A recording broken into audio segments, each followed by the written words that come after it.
Rebirth of heartless angel, episode 9। अब आगे अंडरस्को। वही पंडित जी की बात सुनकर सभी का ध्यान, खासकर राजेंद्र, राधिका और कियारा का ध्यान सीधे ना चाहते हुए भी अनामिका की तरफ गया। क्योंकि कोई कितना भी मना करे या न माने, लेकिन सच यही है जो इस जन्म में तो कोई नहीं बदल सकता कि अनामिका इस घर की इकलौती बेटी है और रहेगी। तो कायदे से ये सब उसे ही करना चाहिए। वही अनामिका को देखकर लग ही नहीं रहा था कि उसने कुछ सुना। वो आराम से अपना फोन स्क्रॉल कर रही थी, लेकिन कियारा तो अंदर ही अंदर खुश हो रही थी, जो उसने अपने चेहरे पर शो नहीं होने दिया। अभी विशंभर दादाजी अनामिका को आवाज देते कि तभी राघव ने कियारा को देखते हुए कहा, प्रिंसेस तुमने सुना नहीं, पंडित जी ने क्या कहा? अंडस्को वो तुम्हें बुला रहे हैं, इस घर की बेटी को। जाओ।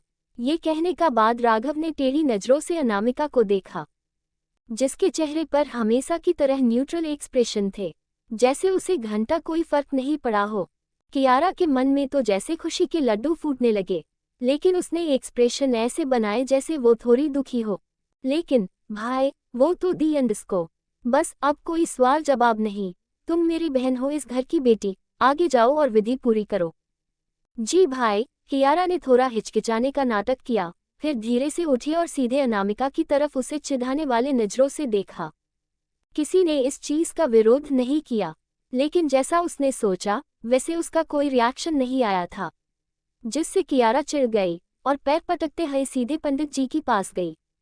उसे इन पूजा पाठ जैसी चीजों में बिल्कुल इंटरेस्ट नहीं था। वो तो बस सबके सामने उसकी इमेज अच्छी हो इसलिए बैठ गई।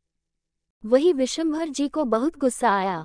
ये उसकी पोती का हक है, और उनके कम अक्ल परिवार वाले, जिनकी अकल उनके घुटनों से भी नीचे चली गई है, वो अपनी औलाद को अपना नहीं मानते। उन्होंने एक नज़र अनामिका की तरफ देखा, वही अनामिका भी उन्हें ही देख रही थी, और देखते ही देखते उसने बस अपनी पलकें झपका दी। तो विशंभर जी ने बस लाचारी से अपना सर हिला दिया और शांत हो गए। वही आनंद जी और अंगिका जी को भी राघव का ये कहना बिल्कुल पसंद नहीं आया। कियारा बड़े घमंड से आगे आई, पर ध्यान बराबर अनामिका पर बना हुआ था। वो बस ये दिखना चाहती थी कि जहां अनामिका को रहना चाहिए वहां वो है, और उसका सब कुछ उसका है। तभी पंडित जी ने उसे नारियल फोड़ने को कहा, तो कियारा ने आराम से वहां रखा नारियल उठाया, और जैसे ही फोड़ा वैसे ही सभी बिल्कुल स्तब्ध रह गए और आंखें फाड़ कर सामने देखने लगे। मोहिनी और शालिनी ने एकदम से अपने मुंह पर हाथ रख लिया और उनकी आंखें एकदम से चौड़ी हो गई।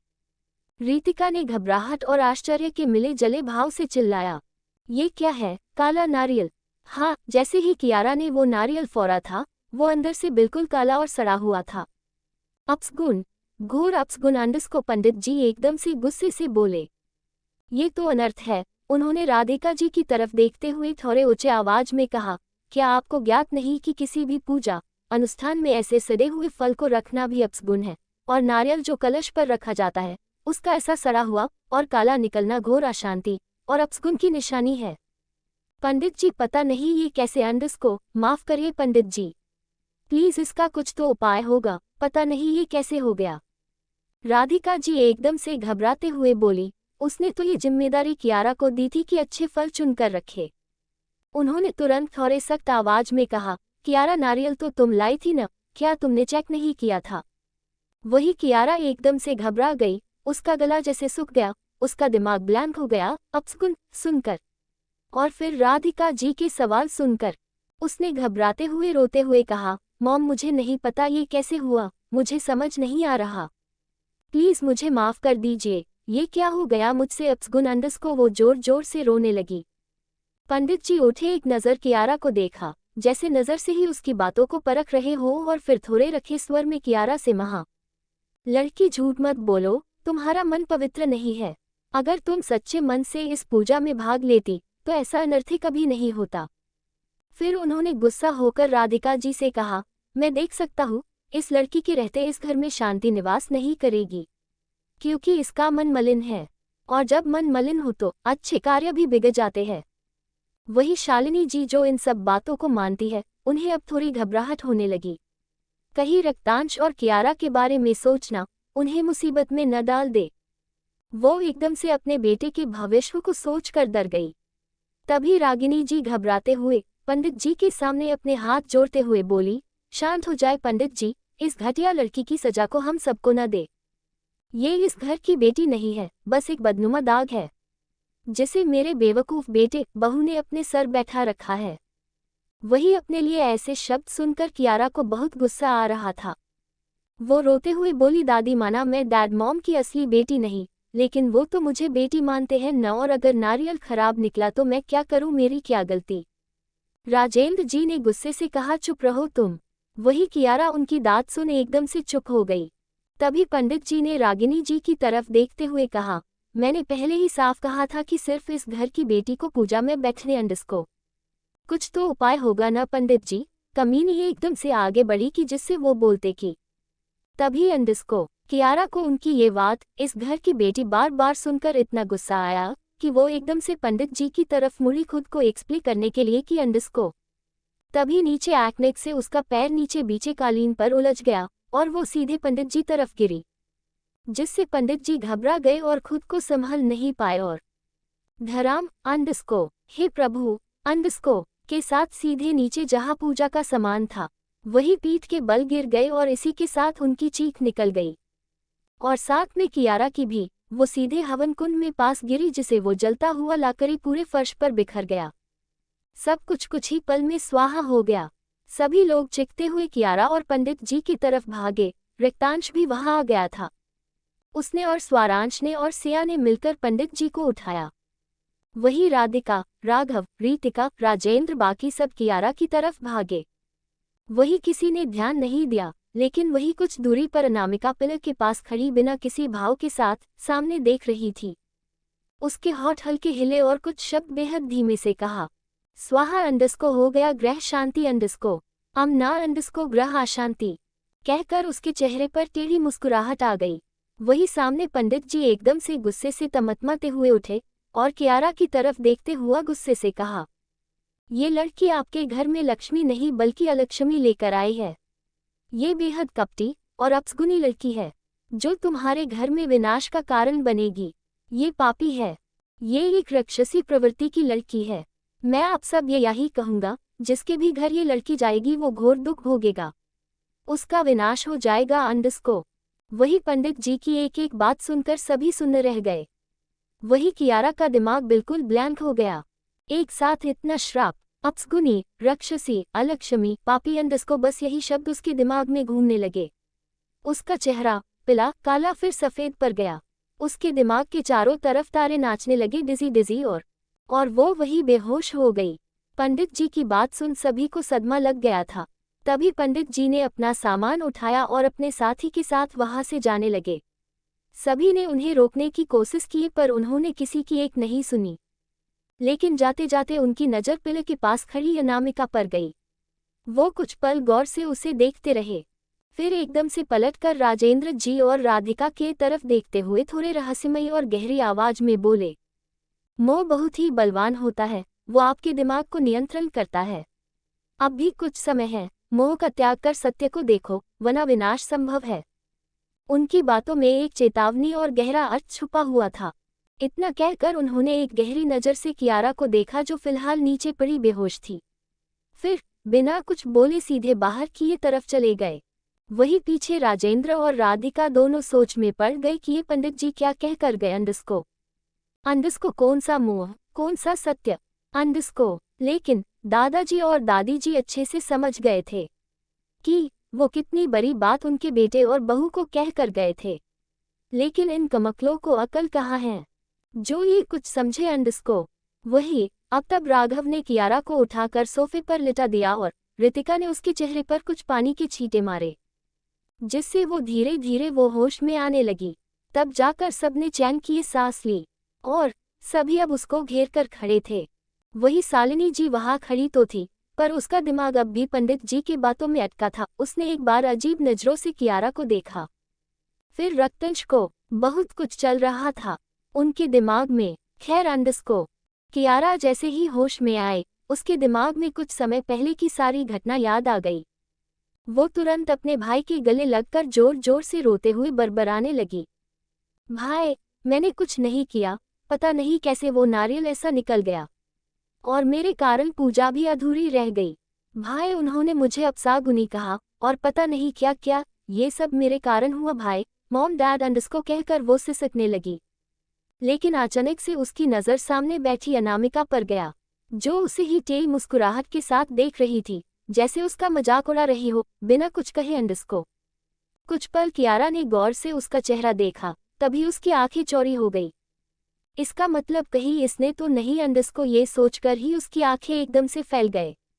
मतलब इसने अंडरस्को, ये सोचकर ही कियारा का पूरा चेहरा तमतमा गया। वही जैसे जैसे कियारा के चेहरे के भाव बदल रहे थे, वैसे वैसे अनामिका की मुस्कुराहट गहरी हो गई। उसने एकदम से उसे देखते हुए अपनी आई विंक की। कियारा ने कसकर अपनी आंखें बंद कर ली। गुस्से से उसकी आंखों में आंसू बहने लगे और वो और जोर से रोने लगी, जैसे कोई छोटी बच्ची हो। डेडपैन फेस। अभी कोई कुछ कहता कि तभी अंडरस्को सभी को अनामिका की आवाज आई। सबने मुड़कर देखा तो अनामिका आराम से सामने के सोफे पर बैठे हुए उन्हें ऐसे देख रही थी, जैसे वो लोग कोई जोकर हो जिसका शो चल रहा है, वो भी इतना खराब कि लोग टमाटर फेंक कर मारे अंडरस्को। टमाटर हैंड वेविंग। उनसे कियारा को देखते हुए एक सार्कास्टिक अंदाज में उसका मजाक उड़ाते हुए कहा, ओले अंडरस्को ले बेचारी अंडरस्को, और कितना बार लाओगी अपने मगरमच्छ वाले असुओं से, प्यारी कचरा पापी बदसूरत बहन अंडरस्को। लास्ट के शब्दों पर उसने जोर देते हुए कहा, जैसे शब्दों से ही उसका चेहरे पर तमाचा जल रही हो। अनामिका ने वैसे ही कहा, पंडित जी की बातें बड़ी बुरी लगी तुम्हें लगता है अंडरस्को? वैसे बुरा लगने वाली बात भी है अंडरस्को, आखिर किसी ने तुम्हें तुम्हारे कचरे होने का एहसास जो करा दिया।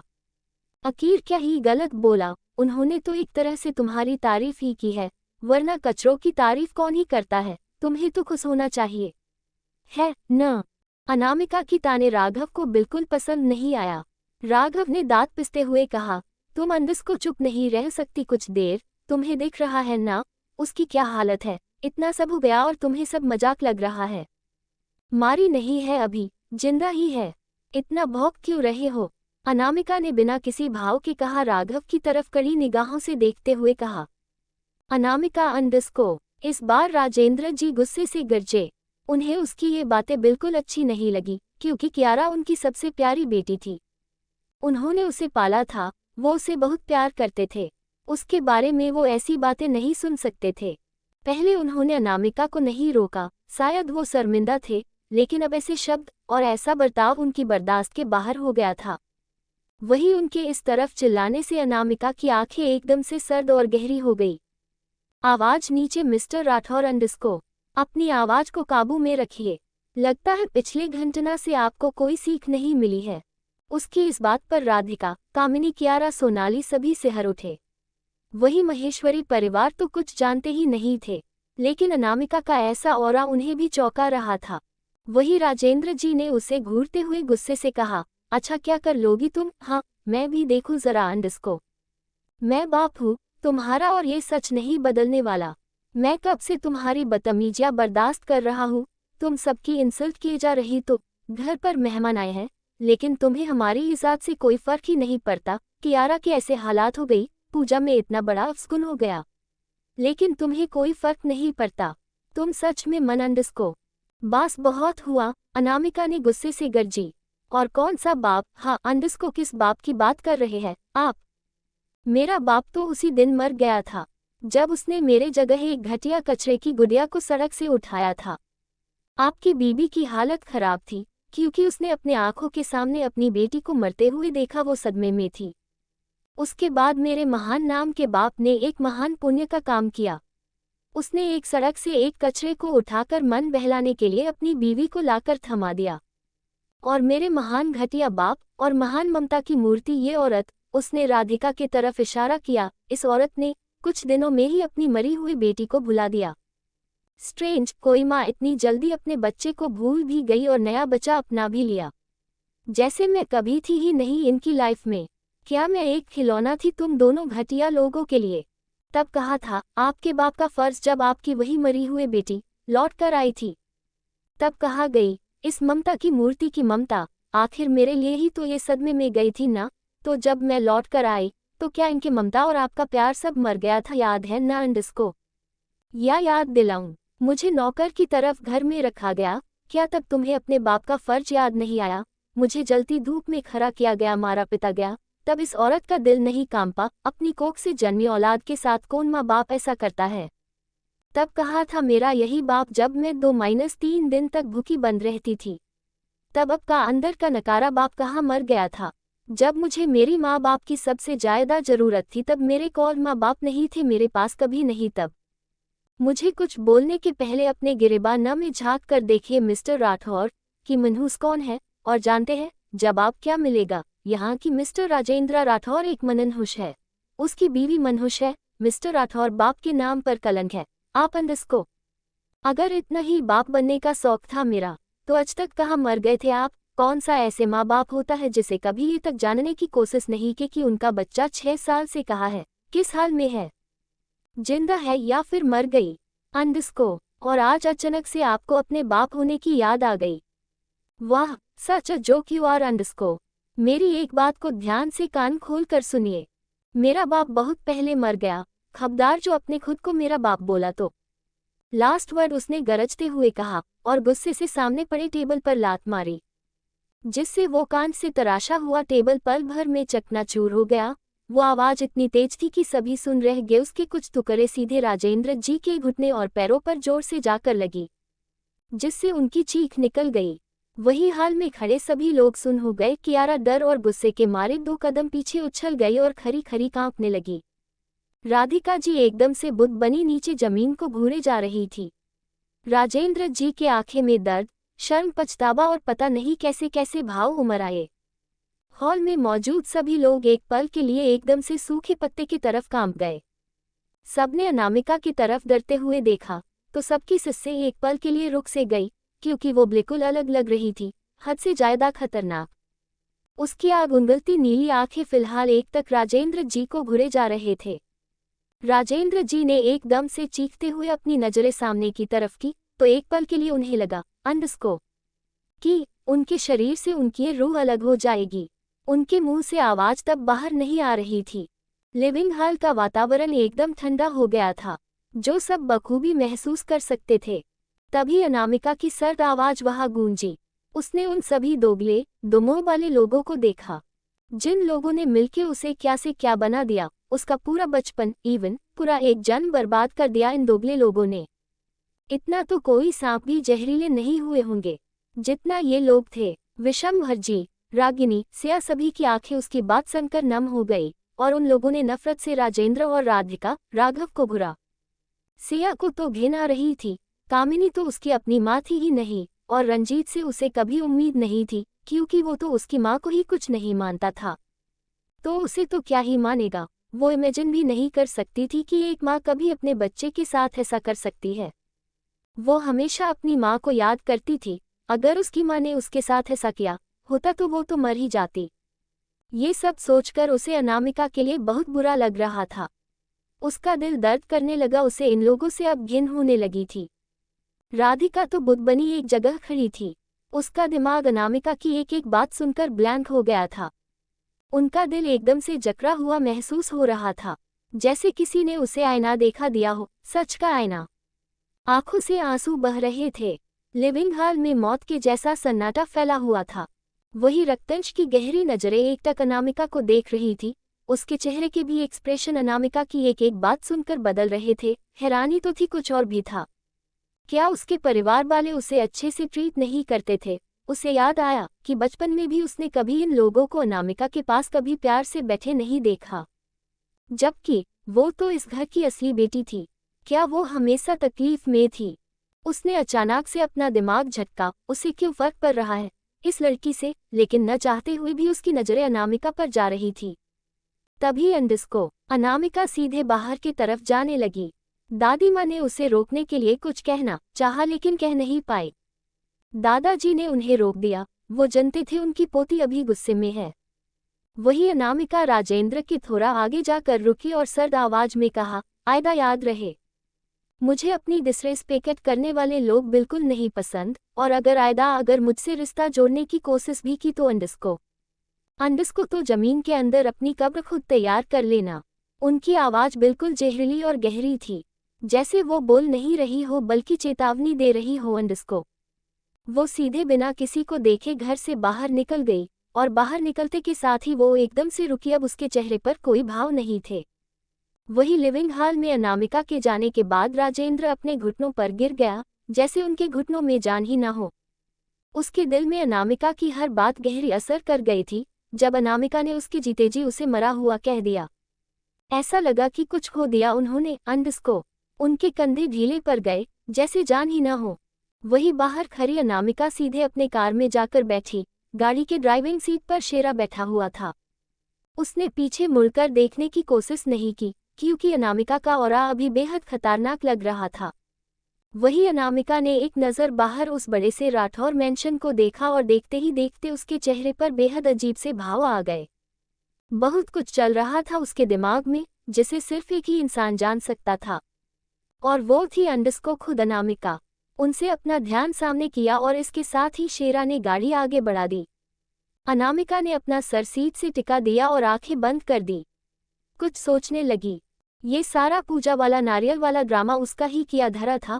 वो इन राठौर को एक पल भी शांति और सुकून की सांस नहीं लेने देने वाली थी। इन लोगों ने भी पल पल उसे तोड़ा था, और इतना तोड़ा जिसकी कोई हद नहीं थी। खैर, अंडस्को पिछली बार भी ये हुआ था, लेकिन उस बार कियारा की जगह वो थी, और ये सब करने का एक सबसे बड़ा कारण था। वो अब भी छुपा हुआ था। फिलहाल उसे अपना गुस्सा और मूड दोनों ठीक करना था, जो करना बेहद जरूरी थे, और उसे बहुत अच्छे से पता था कि उसे सुकून कहाँ मिलेगा। वही राठौर मैंशन में दादाजी ने राजेंद्र को ऐसे बेसुध पड़े देख गुस्से से तंज कसते हुए कहा, क्या हुआ राजेंद्र राठौर? अंडस्को चौंक गए हो अपनी ही औलाद के मुंह से अपने लिए मारा हुआ सुनकर? अपने पिता के मुंह से अपना पूरा नाम सुनकर राजेंद्र जी ने चौंक कर उनकी तरफ देखा। ऐसा चौंको मत अंडस्को राजेंद्र राठौर अंडस्को, क्योंकि तुम बेटा कहलाने का हक कब का खो चुके हो। दूसरों का बाप बनते बनते तुमने खुद की बच्ची को अनाथ कर दिया। अब भुगतो अंडस्को, क्योंकि तुम बेवकूफ़ों को समझाना मेरे बस की बात नहीं रह गई है। अब तुम्हें वक्त खुद समझा देगा। कहकर उन्होंने मुंह फेर लिया। वही दादी माँ ने राधिका पर गुस्से से बिफरते हुए कहा, जो बुद्ध बनी आंसू बहा रही थी, अपना नाटक बंद करो अंडस्को। राधिका बहू, लोग गलत कहते हैं कि माता कुमाता नहीं हो सकती। अरे मेरे घर में आकर देखे कैसे एक माँ अपनी ही औलाद के लिए कुमाता बन गई है। रहने दो रागिनी, इन सब को कहना बेकार है। अपने सास ससुर की कड़वी बातें सुन राधिका जी को बहुत बुरा लग रहा था, और कुमाता ये शब्द एक माँ के लिए एक गाली से कम नहीं थे। ये शब्द उसके दिल के कहीं कोने में जाकर चुप गए थे। वही साइड में खड़ी सलिनी और मोहिनी और बाकी सब को भी उन लोगों की हालत देखकर बुरा लग रहा था। रक्तांश ने एक नज़र उन सब को देखा और वो सीधे बाहर चला गया। वहाँ उसे अजीब लग रहा था और उसे कुछ काम भी था। वही उसके पीछे पीछे अर्यांश और स्वारांश भी माहौल को भांपकर बाहर चले गए। वैसे भी कुछ दिन वो लोग यही रुकने वाले थे। रीतिका वही कियारा के पास खड़ी थी। वही सोनाली को तो इन सब का रोना बहुत इरिटेट कर रहा था। कियारा गुस्से से कांप रही थे। अनामिका ने बहुत अच्छी चाल चली थी। एक तरफ पूजा बर्बाद कर दें, दूसरे अपने लिए सबके दिल में अपने बातों से गिल्ट और पछतावा भर दिया। वो मन ही मन चीखिए अंडस्को, लेकिन इससे आगे उसका दिमाग नहीं चला। वैसे भी अगर वो इतना ही दिमाग चला लेती तो अनामिका नहीं बन जाती, जो फिलहाल तो होना नामुमकिन था, क्योंकि अनामिका एक ही है और वही रहेगी। वही कियारा ने गौर से सबके चेहरे को देखा। सभी कहीं न कहीं अनामिका के बारे में सोच रहे थे। उसे बहुत गुस्सा आया। ऊपर से रक्तांश भी चला गया था, जिसके अटेंशन के लिए उसने सुबह से प्रिपरेशन कर रखा था। सब बर्बाद हो गया, क्योंकि लाइमलाइट तो अनामिका ले गई। तभी अंडस्को कियारा ने आगे बढ़कर रोते हुए कहा, दादाजी, दादी माँ, आप मॉम डैड को प्लीज ऐसा मत बोलिए। उनकी हालत देखिए, पहले ही दीदी की कड़वी बातें सुनकर उनकी हालत ठीक नहीं। कम से कम आप तो समझाइए दीदी को। मैं मानती हूँ वो मुझसे नफरत करती है, और करे भी क्यों ना, मैं तो हूँ ही मनुष्य अनाथ। जो किस्मत से मॉम डैड जैसे नेक दिल इंसान ने मुझे सहारा दिया, प्यार दिया, वरना मुझ जैसी अनाथ और बेसहारा कहीं पड़ी होती अभी। लेकिन दीदी अगर मुझसे नफरत करती है तो वो मुझे सजा दे, लेकिन मॉम डैड को मुझे प्यार देने के लिए गलत न कहे। अगर वो कहेंगी तो मैं यहाँ ये दूर चली जाऊंगी, लेकिन प्लीज मेरे कारण आप लोग ऐसे मत लड़िए। कहकर वो फुट फुट कर रोने लगी, जैसे उसके जैसा दुखी और टूटी हुई कोई न हो। उनसे रोते हुए मन ही मन कहा, तुम्हें क्या लगा अनामिका, एक तुम ही अपनी बातों से सबको उलझा सकती हो। तुम चालाकी में मुझसे कभी जीत नहीं सकती अनामिका, कभी नहीं। मैं कभी तुम्हें तुम्हारी जगह लेने नहीं दूंगी। ये सब मेरा है। ये पैसा, रिश्ते, शोहरत और रक्तांश जी सब मेरे हैं। और तुम कुछ नहीं हो, तुम्हारे पास कोई नहीं है, लेकिन मेरे पास सब है और हमेशा रहेगा। वो अपना सर झुकाए मुंह छुपाए रोने लगी, लेकिन तभी उसके चेहरे पर एक कुटिल मुस्कान ने जगह बना ली। वही उसकी कुटिल मुस्कान किसी और ने तो नहीं पर विशंभर जी और आनंद जी और अंगिका जी और सिया ने बखूबी देख ली थी। अभी कोई कुछ कहता कि तभी रागिनी जी ने सख्त आवाज में कहा, सुनो लड़की, अपने घड़ियाली दिखाकर इन गधों को बताओ हमें नहीं है। तुम्हारे जैसे अपसगुनी और कलमुही लड़की को बहुत अच्छे से जानते हैं, इसलिए हमने पहले भी कहा है और आज लास्ट बार कह रही हूँ, हमारी पोती अनामिका है, तुम नहीं समझी। ये जो तुम नाटक कर नहीं हो न करती रहा, और कुछ तो आता ही नहीं है तुम्हें। पता नहीं किसका गंदा खून है ये, जो हमारे खानदान में ग्रहण लगाने आए हैं। रागिनी दादी ने एक बुरा सा मुंह बनाते हुए कहा। वही अपने लिए गंदा खून सुनकर कियारा का दिमाग ही खराब हो गया, लेकिन किसी को कोई फर्क नहीं पड़ा उसके नकली आंसू से सिवाय उन दो बेवकूफों को छोड़कर। रागिनी दादी, विशंभर दादाजी, आनंद और अंगिका दादी और सिया सभी वहां से उन चारों को ऐसे ही छोड़ कर चले गए। रात का वक्त अंडिस्को। उसी पहाड़ी पर एक बार फिर अनामिका बैठी थी। आसमान में चांद नहीं था, हर तरफ गहरा सन्नाटा और काली चादर आधे गहरा आसमान। अनामिका शाम से ही यही थी, वक्त का पता ही नहीं चला, बस वो और सामने फैला अंधेरा था। तभी उसके ठीक पीछे से एक आवाज आई जो हल्की, गहरी और शरारती से भरी थी। उस शख्स ने हल्का गला साफ करते हुए शरारती अंदाज में कहा, अंडिस्को। आह अंडिस्को, मम अंडिस्को, क्या बात है, लगता है आज चांद आसमान से निकलकर यहाँ जमीन पर बैठा है। Winking face, smiling face. वही अनामिका ने जैसे ही ये आवाज सुनी, उसने फ्रस्ट्रेट होकर अपनी आंखें बंद करते हुए कहा, नॉट अंडिस्को अगेन अंडिस्को। रात का वक्त, पहाड़ी पर अब हल्की हल्की हवा चल रही थी, जैसे खुद में ही अटखेलियां कर रही हो। अनामिका अब भी अपनी जगह बैठी हुई थी। वो इस आवाज को अच्छे से जानती थी। तभी उसे ठीक अपने बगल में एक प्रेसेंस फील हुई। वो इस प्रेसेंस को अच्छे से पहचान गई थी। ये कोई और नहीं बल्कि अद्विक था। अद्विक जिसे आज सुबह से ही अलग ही बेचैनी हो रही थी, इसलिए वो सीधे अपने ऑल टाइम फेवरेट स्पॉट पर आ गया, जहां उसने बाइक खड़ी देखी और देखते के साथ ही वो पहचान गया कि ये किसकी है। उसके चेहरे पर 440 वोल्ट की खुशी आ गई। वही अनामिका अभी कुछ रिएक्ट करती कि तभी उसे अपने कानों के पास किसी की गर्म सांसें महसूस हुई और एक गहरी नशीली आवाज आए, अंडिस्को, क्या तुम भी मुझे मिस कर रही थी? स्पार्कल अंडरस्को हम। ये कहते वक्त वो अनामिका के कानों के पास बिल्कुल करीब था, जिससे उसके होंठ हल्के से उसके कानों को छू गए। अनामिका की आंखें झटके से खुली। उसने तुरंत नजरें घुमाकर अपने बगल में देखा और तभी एकदम से उसके होंठ बेहद हल्के से उस शख्स यानी अद्वैत के गालों को छू गए। अनामिका की आंखें हल्की फैल गई, कान हल्के लाल पड़ गए, क्योंकि अद्वैत का चेहरा ठीक उसके चेहरे के बेहद करीब था। वही अद्वैत के लिए वो कुछ सेकंड ऐसे थे जो सीधे उसकी रूह को छू गए। उसने मुस्कुराते हुए अपनी आंखें खोली और अब उसकी हज़ेल ग्रीन आंखें अनामिका की गहरी नीली आंखों में जैसे खो गई। लेकिन अनामिका की आंखें हमेशा की तरफ भावहीन थी, उसमें कोई इमोशन दिखते ही नहीं थे। लेकिन अद्वैत को आज उसकी आंखों में एक अनकहा सा थकान और उदासी नजर आई। उसकी भौहें एकदम से मुड़ गई थी। उसने वैसे ही पूछा, तुम ठीक हो न स्पार्कल? अनामिका एक पल उसका सवाल सुन उसे देखती रह गई, लेकिन अनामिका एकदम से अपने होश में आई और दांत पिसते हुए उसकी आंखों में घूरते हुए धीमे आवाज में बोली, क्या यहाँ जगह इतनी कम है अंडिस्को, जो आप मेरे इतने करीब अंडिस्को बैठे हैं? अद्वैत ने उसकी आंखों में कुछ पल देखा, फिर हल्की शिकायती अंदाज के साथ कहा, वो क्या है न स्पार्कल, जगह की तो बेसिक कोई कमी नहीं है, लेकिन फिर जरा माहौल तो देखो, रात का अंधेरा, हिलते पेड़ पौधे, मुझे लगा कहीं तुम डर न जाओ, इसलिए देखो मैं तुम्हारे पास बैठ गया। ऐसे सुनसान जगह पर एक अकेली लड़की, वो भी मेरी स्पार्कल, अब तुम्हें प्रोटेक्ट करना मेरी जिम्मेदारी है और जरूरत भी अंडिस्को। अपनी ये बात कहकर अद्वैत ने अनामिका की तरफ प्यार से देखा। वह अनामिका अपने एक आईब्राव रेस करते हुए उसे ही घुरे जा रही थी। अद्वैत उसकी नजरों से हल्का सकपका गया। अचानक से उसे याद आया कि कैसे सामने बैठी छोटी लड़की ने पहली ही मुलाकात में उसके सामने ही एक इंसान को मार डाला था। उसने हल्का बड़बड़ाते हुए कहा, मैं भूल कैसे गया?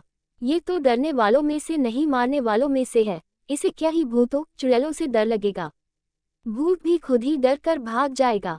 लेकिन वो ये भूल गया कि ये फिलहाल तो वो उसी शेरनी के बगल में बैठकर उसके ही बारे में बकबक कर रहा है। वही अनामिका ने भी अद्वैत का बरबराना बखूबी सुन लिया था। उसका कहने का क्या मतलब था कि वो इतनी डरायानी देखते हैं जो सबको डराती फिरे और मरते फिरे। अब तो वो बहुत बुरी तरह से अद्वैत को घूरने लगी।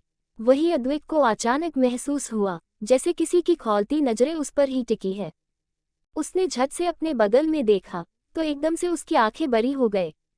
उसने अपना एक हाथ सीधे अपने सीने पर रखते हुए सिक्याती लहजे में कहा, स्पार्कल, माना कि मैं बहुत हैंडसम हूँ, लड़कियां बेहोश तक हो जाती है मेरी हैंडसमनेस देखकर। इसका मतलब ये थोड़ी है कि तुम मुझे ऐसे घूर घूर के मेरे खूबसूरत चेहरे को नजर लगाओ। जरा हमारे फ्यूचर का तो सोचो अंडरस्को इन फ्यूचर हमारी फोटोज भी अच्छी नहीं आएगी।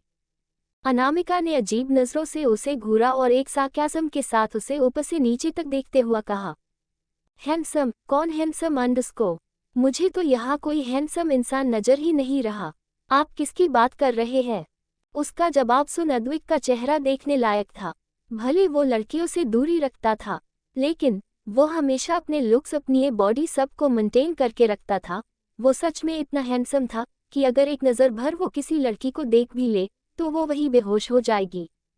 और वो यानी खुद the world wide rock star खुद साक्षात अनामिका के सामने बैठा है और वो बोल रही है कि उसे कोई हैंडसम इंसान दिखाई ही नहीं दे रहा। ये तो उसके इंसल्ट हुए और ये वो कैसे बर्दाश्त करता। वही उसके चेहरे के शॉक्ड और चिरचिरे रिएक्शन देखा कर अनामिका के होठों के कोने हल्के से मुड़ गए। अद्वैत ने देखा कि अनामिका उसका मजाक उड़ा रही हो तो उसके चेहरे के एक्सप्रेशन एकदम से बदल गए और एक डेविल स्माइल उसके चेहरे पर आ गई। अनामिका जो उठकर वहां से जाने लगी थी, तभी एकदम से एडविक ने उसका हाथ पकड़ लिया और झटका से उसे अपने तरफ खींच लिया। इस सडन एक्शन के लिए अनामिका बिल्कुल रेडी नहीं थे। वो सीधे एडविक के मजबूत सीने से आकर लगी। उसका एक हाथ नीचे होते हुए सीधे ठीक उसकी दिल वाली जगह पर आकर टिक गया। अद्वैत के दोनों हाथ उसकी कमर पर थे। वो करना तो कुछ और चाहता था, लेकिन अनामिका से आती उसकी फ्रेग्रेंस, वो अरोमा उसे पागल कर रही थी, जिससे उसके हाथ अनामिका की कमर पर और मजबूती से कस गए, जैसे वो छोड़ना ही नहीं चाहता हो। वो दोनों फिलहाल उस पहाड़ी के किनारे बस 2 कदम के फासले पर खड़े थे। वही अनामिका जिससे समझ आया कि ये वो कहाँ है, किस सिचुएशन में खड़ी आई है और अभी हुआ क्या, ये सोचकर ही उसका पारा हाई हो गया। उसने एकदम से अपनी नजरें उठाई क्योंकि एडविक की हाइट काफी बड़ी थी। अनामिका की भी हाइट अपने अगेय के हिसाब से बिल्कुल परफेक्ट थी, या कहे कि किसी एक्ट्रेस या मॉडर्न से उसका कंपेयर किया ही जा सकता था। वो आउटस्टैंडिंग थी। पर फिलहाल जो सिचुएशन उन दोनों के बीच थी उस हिसाब से अनामिका अद्वैत के कंधों तक आ रही थी। अनामिका ने गुस्से से अपने नजरें उठाएं और सीधे अद्वैत की आंखों में देखकर कुछ बोलना चाहा अंडरस्को वही अद्वैत भी उसे ही देख रहा था और जिस इंटेंसिटी से देख रहा था वो बहुत ही डार्क थे। अनामिका की आंखें सीधे उसकी आंखों पर जाकर टिकसिए गई और फिर उसकी नजरें धीरे धीरे उसके पूरे चेहरे पर घूमने लगी। वाकई ये इंसान सच में बहुत ही ज्यादा हैंडसम और अट्रैक्टिव था, बिल्कुल किसी ग्रीक गॉड की तरफ। वही जब अद्वैत ने गौर किया कि उसकी स्पार्कल उसे पहले बार इतने गौर से देख रही है तो उसके आंखों में अलग ही चमक आ गई और होठों पर एक तिरछी मुस्कुराहट। उसने बिना आई कांटेक्ट तोड़े ही धीरे से उसके चेहरे पर झुका और अपनी गहरी और हंसकी वॉइस में कहा, अब तो मानती हो न कि मैं हैंडसम हूँ अंडरस्को हम। इसी के साथ उसने अनामिका के आंखों के पास हल्का सा फूंक मारा, जिससे अनामिका एकदम से अपने होश में आए। एक सेकंड के लिए उसे ऐसे लगा जैसे वो हिप्नोटाइज हो गई हो। उसके हाथ अब भी अद्वैत के थिक दिल वाले हिस्से के पास थे। उसने गौर किया कि अद्वैत की धड़कनें नॉर्मल से ज्यादा स्पीड में धड़क रही थी। ऐसा क्यों? क्या ये उसके करीबी की वजह से ही? नहीं, बिल्कुल नहीं। उसने एकदम से अद्वैत को धक्का देने चाहा, लेकिन अद्वैत ने उसे कस के जकड़ा हुआ था, या ये कहे कि वो उसे प्रोटेक्ट कर रहा था। अद्वैत को अच्छे से पता था कि वो लोग कहाँ खड़े हैं, जानती तो अनामिका भी थी अंडरस्को। खैर, अनामिका ने पीछे मुड़कर नीचे खाई को देखा, फिर एडविक की तरफ देखते हुए बिना किसी भाव के कहा, क्या हो अगर मैं आपको यहाँ से धक्का दे दूँ मिस्टर रॉकस्टार? अद्विक ने कुछ पल उसकी आंखों में देखा, फिर मुस्कुराते हुए कहा, क्या तुम मुझे मारना चाहती हो अंडस्को? हाँ, क्यों डर लग रहा है अंडस्को? नहीं अंडस्को, पर ये जो तुम्हारी आंखें हैं ना, बड़ी कातिल है। तुम्हें धक्का देने की क्या ही जरूरत है? तुम्हारी इन नजरों ने तो पहले ही घायल कर रखा है मुझे। बेशक से तुम मुझे मार दो, तुम्हारे हाथों मौत में भी मुझे जन्नत ही नसीब होगी। अद्विक ने मुस्कुराते हुए एकदम से अपनी बाहें खोल दी और अनामिका के आंखों में देखते हुए एक कदम पीछे ले लिया। अब अगर एक कदम और पीछे हुआ तो उसका मरना तय था। अनामिका ने गौर से उसकी आंखों में देखा, जहां कोई डर नहीं था, लेकिन एक अजीब सी शिद्दत थी उसके लिए, जिद थी। अद्विक ने कहा, बेशक से तुम मुझे मार दो स्पार्कल, लेकिन मैं तब भी तुम्हारा पीछा नहीं छोड़ूंगा, देख लेना अंडस्को। वो एक कदम पीछे लेने लगा था, जिसे देखकर अनामिका की मुठिया जोर से भींच गई। वैसे तो उसे किसी की फीलिंग से कोई फर्क नहीं पड़ता था, लेकिन ये इंसान जब से उसे मिला था तब से पीछे ही पड़ गया था।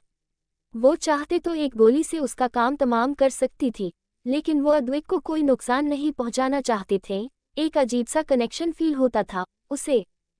तभी उसने देखा सामने अद्विक अपने कदम पीछे रखने ही वाला है, तो उसने फुर्ती से अद्विक का हाथ पकड़ कर गुस्से से खींचा। उसकी खुद की सांसें ऊपर नीचे हो रही थी। उसने गुस्से से चीखते हुए कहा, ये क्या पागलपन है? Are you out of your mind or what? इतना ही मरने का शौक है तो कहीं और जाकर मरो, समझे? वह अपनी बाइक के पास जाने लगी। यहाँ सुकून के लिए आई थी वो, लेकिन इसने उसका दिमाग खराब कर दिया था। अद्विक ने वही अपने कदम उसके पीछे बढ़ा दिए और मुस्कुराते हुआ थोड़ी तेज आवाज में चिल्लाते हुए बोला, तुम बिल्कुल सही हो स्पार्कल, पागल हूं मैं, लेकिन तुम्हारे लिए अंडस्को। अनामिका अपनी जगह पर रुकी और मुड़ते हुए बोली, पगलों को इलाज नहीं है मेरे पास, तो कर दो ना इलाज, मैं तो तुमसे ही इलाज करवाऊंगा अंडस्को। अद्विक ने एकदम से जिद्दी बनते हुए उसके पीछे पीछे चलते हुए कहा। अनामिका ने गुस्से से उसे घूरा और दांत पिसते हुए कहा, अच्छा होता मैं इस आदमी को धक्का ही दे देती। कहकर वो अपनी बाइक के पास आ गई और अभी वो अपनी बाइक पर बैठे ही थे कि उसे कुछ अजीब लगा। अद्विक जो उसके कुछ दूरी पर ही था, वो एकदम से अपनी जगह रुक गया। वही अनामिका जल्दी से नीचे उतरी और अपने बाइक को ध्यान से देखने लगी और देखते ही देखते उसने गुस्से से कहा, व्हाट द हेल, ये किसने किया अंडस्को? अनामिका बिना किसी भाव के सामने खड़ी बाइक को देख रही थी, जो कहीं जाने की हालत में तो बिल्कुल नहीं थी, क्योंकि शायद पंचर हुई पड़ी थी। उसने एक लंबी गहरी सांस ली और अपना सिर ऊपर की तरफ उठाया, जैसे अपने गुस्से को कंट्रोल करने की कोशिश कर रही हो। उसे अच्छे से पता था कि हो न हो ये किसकी हरकत है। उसने वैसे ही अपनी गर्दन हल्की तिरछी करके अद्विक को देखा, जो अपने ही ख्यालों में गुम हल्का हल्का मुस्कुरा रहा था। लेकिन तभी उसे अपने ऊपर किसी की जलती हुई नजरें महसूस हुईं। उसकी नज़र सीधी अनामिका की लाल हुई नीली आंखों से टकराई, जो उसे ही बुरी तरह से घूर रही थी। अद्विक एक पल के लिए तो सकपका गया, लेकिन फिर उसने भी अनामिका को कॉपी करते हुए अपनी एक भौं उठाकर उसे ऐसे देखा जैसे आंखों ही आंखों में पूछ रहा हो, क्या हुआ, मुझे क्यों घूर रही हो अंडस्को? अद्विक की इस तरह की हरकत देखकर अनामिका का सब्र जवाब दे गया। वह इतना ज्यादा इरिटेट आज तक नहीं हुई थी, जितना इस इंसान ने उसे कुछ देर में ही कर दिया था। ऊपर से उसे ज्यादा बोलना भी पसंद नहीं था, इसलिए उसने अपने शब्दों को समेटकर अद्विक की तरफ देखते हुए धीमी लेकिन गहरी आवाज में पूछा, ये क्या किया है आपने? अद्विक ने पहले अपने लेफ्ट साइड देखा, फिर राइट साइड, फिर पीछे मुड़कर देखा। जब उसे कोई नहीं दिखा तो उसने अनामिका की तरह देखते हुए कहा, यहाँ तो कोई नहीं है, तुम किसे बोल रही हो अंडस्को? एक मिनट, क्या तुम कहीं भूतों को तो नहीं बोल रही? अद्विक ने 2 कदम लेकर थोड़ा चौंकते हुए कहा, फिलहाल तो सबसे बड़ा भूत खुद मेरे ही सामने व्हाइट टी शर्ट और डेनिम जीन्स में खड़ा है। फिलहाल तो आप ये बताने का कष्ट करें कि ये बाइक की हवा आपने क्यों निकली? अनामिका ने एक सार्काज़्म के साथ कहा। अद्विक चौंक कर उसके पास आया और निर्दोष बनने की एक्टिंग करते हुए थोड़ा क्यूरियस होकर बोला, ऐसा भी क्या कर दिया? हाँ मैंने स्पार्कल, जरा देखना तो। उसने झुककर पीछे देखा और थोड़ा शॉक्ड होते हुए कहा, इसकी हवा किसने निकाल दी? वो तो आप बताएंगी कि हवा किसने निकाली और क्यों? अनामिका ने एक एक शब्द चबाते हुए कहा, अरे मुझे कैसे पता होगा? तुम भी ना, पता नहीं कैसी कैसी बातें कर रही हो। एक तो प्लीज तुम मुझे यूं घूरना बंद करो, मुझे कुछ कुछ होने लगता है फिर। एडविक ने बेशर्मी से उसकी तरफ देखते हुए कहा। क्या मतलब? अनामिका ने अजीब नजरों से उसे देखते हुए कहा। कुछ होता है। यहाँ कोई शाहरुख खान की मूवी नहीं चल रही जो तुम्हें कुछ हो रहा है। अनामिका के मुंह से शाहरुख खान का नाम सुनकर अद्विक की आंखों में जलन की एक लहर दौड़ गई। वह उसके मुंह से किसी दूसरे मर्द का नाम तक नहीं सुन सकता था, चाहे वह शाहरुख खान ही क्यों न हो। उसे बहुत जलन हो रही थी। वह एकदम आगे बढ़ा और थोड़ी जलन व गुस्से के मिले जुले स्वर में बोला, स्पार्कल, तुम ऐसे कैसे किसी गैर मर्द का नाम अपने मुंह से ले सकती हो? तुमने मेरा तो नाम कभी नहीं लिया और उसका पूरा नाम ले रही हो। ये तो नाइंसाफी है। अबिक ने जिद करते हुए अनामिका से कहा। मतलब उसे सिर्फ एक नाम से भी इतनी प्रॉब्लम हो रही थी। अनामिका, जो अपनी बाइक की वजह से वैसे ही गुस्से में थी, अब अद्विक की अजीबोगरीब बातें सुनकर उसका दिमाग ही घूम गया। क्या मतलब, अगर उसने बस एक सिचुएशन में रैंडमली किसी एक्टर का नाम ले भी लिया तो इसमें रिएक्ट करने वाली क्या बात है? क्या ये इंसान मेंटल हॉस्पिटल से भागा हुआ तो नहीं है? अब उसे क्या पता सामने वाला इंसान कितना सेल्फ ऑब्सेस्ड है और उसके लिए कितना पागल है। खैर, ये तो वक्त ही बताएगा। फिलहाल अद्विक ने देखा कि अनामिका अपनी सोच में गुम है, तो उसे लगा कि कहीं वह शाहरुख खान के बारे में तो नहीं सोच रही। ये सोचकर ही उसके दिल में आग लग गई। उसका मन किया कि वह शाहरुख खान को गोली से उड़ा दे। उसने अचानक से अनामिका का हाथ पकड़ा और जलन से कहा, क्या तुम उसके बारे में सोच रही थी? अनामिका अब परेशान हो गई थी। उसने चिढ़ते हुए कहा, ये क्या बकवास कर रहे हैं आप? वो बस एक्टर है। आप तो ऐसे रिएक्ट कर रहे हैं जैसे पता नहीं उसने क्या ही लूट लिया है आपका। हाँ, लूट लिया है। मैं कुछ नहीं जानता, और वो कोई भी हो, तुम उसका नाम मत लो। तुम्हें नाम लेना है तो मेरा नाम लो। अद्विक ने अनामिका के कंधों पर अपनी पकड़ कसते हुए हक से कहा, लेकिन उसकी पकड़ इतनी हल्की थी जैसे उसने किसी नाजुक फूल को पकड़ा हो। एक नरमी से जलन चाहे जितनी भी हो, लेकिन वह अनामिका पर एक खरोंच भी बर्दाश्त नहीं कर सकता था। वहीं उसकी बात सुनकर अनामिका ने पहले उसके हाथ की तरफ देखा, फिर अद्विक की आंखों में, जिसमें फिलहाल एक अलग ही हक नजर आ रहा था। लेकिन उसने इन चीजों को इग्नोर किया और चिढ़ते हुए अद्विक के हाथों को खुद से अलग कर लिया। अब उसे सच में गुस्सा आ रहा था। उसे बिल्कुल पसंद नहीं था कि कोई उस पर ऐसे हक जताए, लेकिन सामने खड़ा इंसान हद से ज्यादा जिद्दी था। उसने एक नज़र बाइक को देखा। अद्विक ने भी उसकी नज़रों को फॉलो किया। तभी उसे अचानक से याद आया कि ये तो उसका ही किया धरा है ताकि वह अनामिका के साथ ज्यादा से ज्यादा समय बिता सके। उसकी आंखों में एक चमक आ गई। तभी अनामिका ने उसे घूरते हुए कहा, लीव मी नाउ, मैं तो नहीं छोड़ूंगा। अद्विक ने कहा, underscore. Okay, as you wish. इतना कहते ही अनामिका ने सीधा अद्विक के पेट पर एक हल्का पंच मारा, जिससे अद्विक थोड़ा पीछे हुआ और थोड़े हैरान से अनामिका को देखा। हल्का दर्द तो उसे हुआ, लेकिन उसने नजरअंदाज किया और बेशर्मी से मुस्कुराते हुए कहा, ये क्या बात हुई स्पार्कल? तुम तो हमारी शादी से पहले ही अपने हाथ की सफाई दिखाने में लगी हो। अनामिका, जो तिरछी मुस्कान लिए उसे देख रही थी, उसकी यह बात सुनकर एकदम से सख्त हो गई। शादी, ये शब्द उसके लिए जहर के बराबर थे। इस शब्द से उसे एक अलग ही नफरत थी। उसकी आंखों में अपने पिछले जन्म की कुछ झलकियां कौंध गईं, जिससे उसकी सांसें तेज हो गईं। कुछ चीजें ऐसे थे जो अभी भी उसे परेशान करते थे। आखिर अतीत के साए इतने जल्दी पीछा नहीं छोड़ते। वहीं अद्विक, जो अब तक मुस्कुराते हुए उसे देख रहा था, अचानक उसके चेहरे पर बिगड़ते भाव देखकर थोड़ा अलर्ट हो गया और आगे बढ़कर अनकहे से हक के साथ अनामिका का चेहरा अपनी हथेलियों में लेकर नर्म आवाज में फिक्र से बोला, स्पार्कल, आर यू ओके? इधर देखो, क्या हुआ तुम्हें? लेकिन अनामिका ने कोई जवाब नहीं दिया। पता नहीं, लेकिन वो बस सामने शून्य में देख रही थी। आंखें तो खुली हुई थी, लेकिन ध्यान कहीं और अटका था। उसे कुछ रिएक्ट करते न देख एडविक समझ नहीं पाया कि क्या हुआ। उसने एकदम से अनामिका को अपनी बाहों में भर लिया, बिल्कुल अपने आगोश में, अपनी धड़कनों के नजदीक, और बहुत प्यार से उसका सिर सहलाने लगा, जैसे तसल्ली दे रहा हो कि वह यही है, उसके बेहद करीब। सिर्फ उसका। अनामिका, जिसकी सांसें तेज हो गई थी, उसने बेख्याली में अपने हाथ उसकी पीठ की तरफ बढ़ाए।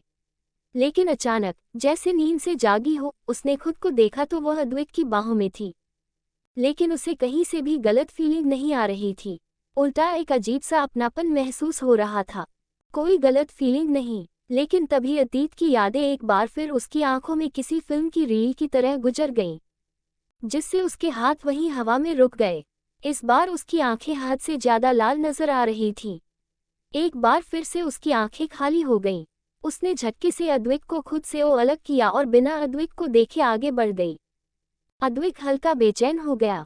वही अनामिका 2 कदम ही चली थी कि वहां एक कार आकर रुकी, जिसमें से अर्जुन बाहर आया। उसने सामने देखा, लेकिन वहां अद्विक को देखकर उसे जोर का झटका लगा। मिस्टर ओबरॉय यहाँ बॉस के साथ यहाँ चल क्या रहा है? उसने अपने दिमाग के घोड़े दौड़ाने शुरू कर दिए। तब तक अनामिका वहां पहुंची। उसने तुरंत पीछे का गेट खोला और बिना कुछ कहे शांति से कार के अंदर बैठ गई। वहीं एडविक एकटक अपने खाली हाथों को देख रहा था, जो अब बिल्कुल खाली थे। उसे ऐसे लग रहा था जैसे उसकी रूह उससे अलग हो गई हो। कार के इंजन की आवाज से उसका ध्यान सामने की तरफ गया। उसकी नज़र सीधी उस ब्लैक कार के शीशे की तरफ गई, जो बाहर से बिल्कुल काली दिख रही थी। लेकिन उसे महसूस हुआ कि किसी की गहरी नज़रें उस पर टिकी हुई हैं। अभी तक जो उसकी आंखों में उदासी थी, वह एकदम गायब हो गई, क्योंकि उसे अच्छे से पता था कि अंदर बैठी अनामिका उसे ही देख रही है। वह महसूस कर सकता था, बहुत अच्छे से। वहीं अंदर बैठी अनामिका सच में उसे ही देख रही थी। बहुत कुछ चल रहा था उसके दिमाग में, लेकिन नज़रें बस अद्विक पर टिकी थी, जैसे कुछ ढूंढ रही हो। अद्विक धीमे कदमों में आराम से अनामिका के पास पहुंचा। तभी बाहर खड़े अद्विक ने शरारती मुस्कान के साथ अनामिका की कार की तरफ देखते हुए थोड़ा जोर से बोला, स्पार्कली। अर्जुन के साथ साथ सारे बॉडीगार्ड्स, जो अपनी अपनी कारों की तरफ जा रहे थे, उनका ध्यान भी पीछे खड़े उस लड़के की तरफ चला गया। अनामिका की नज़रें हल्की पैनी हो गईं। तभी उसने देखा कि एडविक उसकी कार की तरफ आ रहा है। कार के पास पहुंचकर उसने मुस्कुराते हुए कार के शीशे पर हल्का सा नॉक किया। स्पार्कल, इसे खोलो तो जरा, बहुत इम्पोर्टेंट बात करनी है। अनामिका ने कुछ सोचा, फिर कार का शीशा नीचे किया, जिससे उसका चेहरा अद्विक को दिखाई दिया। उसके चेहरे पर मुस्कान और भी गहरी हो गई, जैसे उसे सब मिल गया हो। लेकिन उसकी नज़रें हर तरफ सभी हटे कट्टे बॉडीगार्ड्स को स्कैन कर रही थीं। फिर उसकी नज़रें अर्जुन पर जाकर ठहरी, जो ड्राइविंग सीट पर बैठा उसे ही घूर रहा था। इन सारे लड़कों के बीच अपनी स्पार्कल को देख जलन से उसका दिल जलकर कोयला हो रहा था। अनामिका, जो अभी तक उसके हर एक एक्सप्रेशन को नोट कर रही थी, उसे अच्छे से समझ आ रहा था कि एडविक की आंखों में जलन का सैलाब आया हुआ है। उसकी आंखें हल्की सिकुड़ गईं। उसने अद्विक को घूरते हुए कहा, क्या आप यहाँ सबको घूरने आए हैं, मिस्टर रॉकस्टार? अद्विक ने उसकी तरफ देखा, फिर गुस्से से अर्जुन और बाकी गार्ड्स को घूरा। अगर उसका बस चलता तो वह अनामिका को सबकी नज़रों से कहीं छुपाकर रखता। तभी उसने एकदम से अनामिका की तरफ विंडो से अपना सिर अंदर डाला और अनामिका कुछ रिएक्ट करे उससे पहले ही एडविक ने उसका चेहरा अपनी तरफ घुमाकर उसके होंठों पर एक पैक दिया। फिर उसके माथे पर बेहद शिद्दत से किस किया और एकदम पीछे हट गया। अब उसके चेहरे पर सेटिस्फैक्शन साफ नजर आ रहा था। आंखें चमक उठी। उसने वैसा ही फिर से झुकते हुए कहा, स्पार्कल, रात में मेरे ही सपने देखना, ठीक है? कहकर उसने मुस्कुराते हुए उसके चेहरे पर हल्की फूंक मारी। अनामिका, जिसकी आंखें उसकी इस हरकत पर हल्की फैल गई, वो बिल्कुल ब्लैंक हो गई। वो टच, वो फीलिंग सब उसके एक अलग ही गहराई में खिंच रहा था। उसने सीधे अद्विक की तरफ देखा, जो वहां से थोड़ी दूरी पर खड़ी बाइक पर बैठा मुस्कुराते हुए उसे ही देख रहा था। वहीं अनामिका तो एकटक गहरी नजरों से उसे देखने लगी। अर्जुन की आंखें फटी की फटी रह गईं, जैसे पता नहीं क्या ही देख लिया हो उसने। तभी अनामिका ने गुस्से से कहा, अब आंखें ही फाड़ते रहोगे या चलना भी है? यस, हाँ बॉस। अब अर्जुन के पीछे देखने की हिम्मत नहीं हुई। वही अनामिका के हाथ अनायास ही अपने होठों के पास चले गए। उसने धीरे से कहा, अगर आप वही है टू अंडरस्को। उसने अपनी बात अधूरी छोड़ दी और एकदम से उसके चेहरे पर रहस्यमय भाव आ गए। अंडरस्को। रात के लगभग 12 बजे बज रहे थे। वही आज राठौर मैंशन में अलग ही शांति पसरी हुई थी। महेश्वरी परिवार भी यही रुके हुए थे। आज की हुई घटना के बाद सभी के मन में अलग अलग से सवाल चल रहे थे। कोई उलझन में, कोई दर्द में, कोई अपनी ही गहरी सोच में, तो कोई खामोशी से अपने अलग ही सोच में गुम था। राधिका जी के कमरे में एक गहरी खामोशी छाई हुई थी। राजेंद्र राठौर तो दिन से ही अपने स्टडी में बंद थे, वो बाहर निकले ही नहीं थे और अब भी वही थे। वही कमरे में राधिका जी बालकनी के कोने में बैठी थी, गुमसुम सी। रात का वक्त था, ऊपर से उन्होंने रूम की लाइट्स भी बंद कर रखे थे। कह सकते हैं उनकी रोशनी से सामना करने की हिम्मत नहीं हो रही थी। अनामिका का एक एक शब्द उनके दिमाग में घूम रहे थे। मन में हजारों सवाल थे, कुछ सवाल वो खुद से कर रही थी। अचानक ही उनके आंखों से आंसू बहने लगा। रागिनी जी के कड़वी बातें, अनामिका की आवाजें, रागिनी जी के इल्जाम, वो नफरत भरी नजरें। उन्होंने चीखते हुए अपने कानों पर हाथ रख लिया, जैसे ये आवाजें उसके अंदर तक झकझोर रही है। माथे पर ठंडे पसीने की बूंद साफ नजर आ रही थी। वो लगातार पगलों की तरह एक ही शब्द बरबरा रही थी, मेरी कोई गलती नहीं है। नहीं नहीं, फिर वो ऐसा क्या बोल रही थी? और कियारा, वो भी मेरी बेटी है, उसे मैंने पाला है, वो मेरी बेटी है। लेकिन अंडस्को एकदम से उनकी आंखों के सामने अनामिका का चेहरा आ गया। फ्लैशबैक, अंडस्को, वही बचपन की मासूम से 3 साल की अनामिका, बिल्कुल छोटी सी थे वो, और अपने नन्हे नन्हे पैरों से भागते हुए इधर से उधर दौड़ रही थी। उसकी वो मासूम से खिलकारी जैसे हवा में एक मीठी सी खनक की तरह थे। वही उसके पीछे पीछे एक औरत अपने हाथों में एक कटोरी लिए उसके पीछे पीछे दौड़ रही थी। अरे रुकिए भी गुड़िया रानी, हे भगवान, इस लड़की के नखरे कितने हैं, खाने में भी पीछे पीछे दौड़ा रही है। कर वो औरत जो कोई और नहीं राधिका जी भी वो हल्का सा मुस्कुरा दी और अपना सरनामी हिलते हुए जल्दी से अनामिका के पीछे जाकर एकदम से उसे अपनी गोद में उठा लिया। जिससे छोटी अनामिका ने अपने बेबी वॉइस में कहा, मम्मा ये तो चीटिंग है, अपने चीटिंग की। कहकर उसने एकदम से अपना मुंह फुला लिया और हाथ बांधकर दूसरे तरफ देखने लगी। उसकी इस मासूम सी हरकत पर राधिका जी मुस्कुराए बिना नहीं रह पाए। क्या हुआ राधिका जी, प्रिंसेस को वो इतनी नाराज क्यों है? सामने से राजेंद्र जी मुस्कुराते हुए उन दोनों की तरफ बढ़ते हुए कहा। वही अपने डैड की बस आवाज सुनकर अनामिका एकदम से खुशी से चिल्लाने लगी और तुरंत राधिका जी की गोदी से उतरने के लिए चटपटने लगी। अरे रुको, भी उतार रही हूँ, कहकर राधिका जी ने धीरे से अनामिका को गोद से उतारा। वही अनामिका फुर्ती से अपने छोटे छोटे कदम से हंसते हुए भागने लगी। तभी उसका पैर आपस में उलझ गया और फर्श पर गिर गई। अनामिका, अंडस्को, संभल कर गुड़िया, अंडस्को। इसी के साथ राधिका ने चीखते हुए अपना हाथ आगे बढ़ा दिया। समय जैसे कहीं पीछे रुक गया हो। राधिका जी के चेहरे पर हैरानी भरे एक्सप्रेशन आ गए। वो एकदम से होश में आए और इधर उधर देखने लगी जैसे कुछ ढूंढने की कोशिश कर रही हो। लेकिन चारों तरफ वही गहरा सन्नाटा और अंधेरा और एक अनकही सी खामोशी थी।